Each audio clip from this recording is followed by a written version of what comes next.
Welcome back. Channel 1 News Hour begins right now with me, Catherine Achenga. Our sign language interpreter this evening is Lensa Odingo. Let's begin with the latest from the Kenya Certificate of Primary Education, which officially kicked off this morning with 1.2 million candidates sitting for the national exam.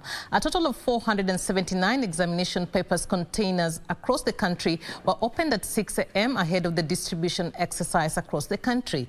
Education Cabinet Secretary Professor Magoha, who was in Thika, warned schools that had collected money from candidates but failed to register them for the examination that they will face the full wrath of the law. Let's focus on that story by Beatrice Gatonye.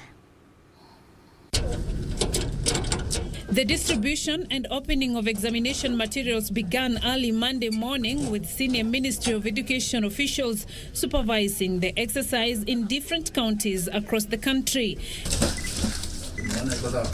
Education Cabinet Secretary Professor Magoha witnessed the opening of an examination container in Thika West, Kiambu County. Magoha saying a stern action will be taken against any private or public school management that ordered children to pay for the registration of the Kenya Certificate of Primary Education exams only for them to miss from the exams register. This is the very first time in the history of this country that our children are going to face an examination after having been away from class for 7 months.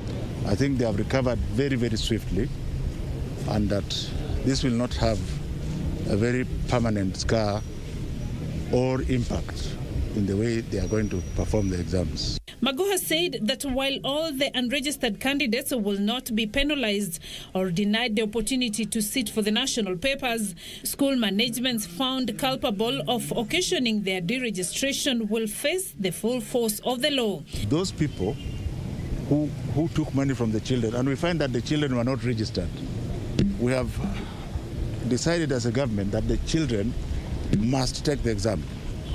Even though under protest, they must take the exam and they must not be penalized. He said his ministry had established a command center where any hiccup in the process should be reported for swift action.